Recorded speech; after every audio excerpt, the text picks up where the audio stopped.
గణిత స్టడీస్ డిఎస్సికి ప్రత్యేకమైన సంబంధించినటువంటి బిట్స్ బ్యాంక్ లో మరొక ప్రశ్న చూద్దాం. మానవుడు క్రమంగా ఏ పంటలను పండించాడు అన్నాడు. మానవుడు ఏ పంటలు పండించాడు? వరి, గోధుమ, బార్లీ, మరి పప్పులు, పెసలు మరియు అదే శనగలు మరియు మునగ పంటలను పండించాడు అనే విషయం అని చెప్పవచ్చు. నెక్స్ట్ మరొక ప్రశ్న, ఆది మానవుడు స్థిర జీవనముకు ప్రధాన కారణం, స్థిరంగా ఒక దగ్గర జీవన ప్రధాన కారణం వ్యవసాయ రంగమే. నెక్స్ట్ మరొకటి, కొత్త రాతి పనిముట్లతో వ్యవసాయం చేసినటువంటి కాలాన్ని ఏమన్నాడు? నవీన శిలాయుగం అని అన్నారు. ఏ శిలాయుగము?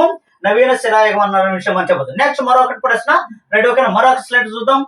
నవీన శిలాయుగపు పరికరాలు లభించిన ప్రాంతాలు ఏమన్నాడు? ఏ ప్రాంతాలు? 2 ప్రాంతాల్లో నవీన శిలాయుగ ప్రాంతాలు ఏర్పడ్డాయి. ఒకటి వచ్చేసి నంద్రా గ్రామం. ఈ నంద్రా గ్రామం అనేటువంటిది ఎక్కడ మనకు? మధ్యప్రదేశ్ లో ఉన్నదని. ఇప్పుడు ఈ నంద్రా గ్రామం అనేటువంటిది ఎక్కడున్నది? ఏ రాష్ట్రం ఉంది? మధ్యప్రదేశ్ లో ఉంది. ఆ నందా గ్రామంలో రాతి పనిముట్లు బయటపడ్డాయి. ఆది మానవుడు యొక్క రాతి పనిముట్లు బయటపడ్డాయి అనే విషయం మనం చెప్పదు. నెక్స్ట్ నవాసో అనేటువంటి గ్రామం ఎక్కడున్నది? మహారాష్ట్రలో కలదు. ఇక్కడ కూడా పనిముట్లు బయటపడ్డాయి. అదేవిధంగా మనం చూసినట్టయితే ప్రపంచ వ్యాప్త నదీ లోయ నాగరికత వర్ధిల్లినటువంటిది ఏది అంటే నదీ లోయ నాగరికత. నదీ పరివాహ ప్రాంతంలోనే ఒక నాగరికత. ఏది?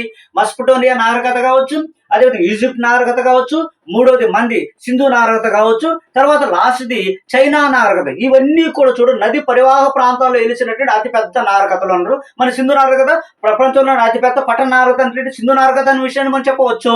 Okay right, thank you.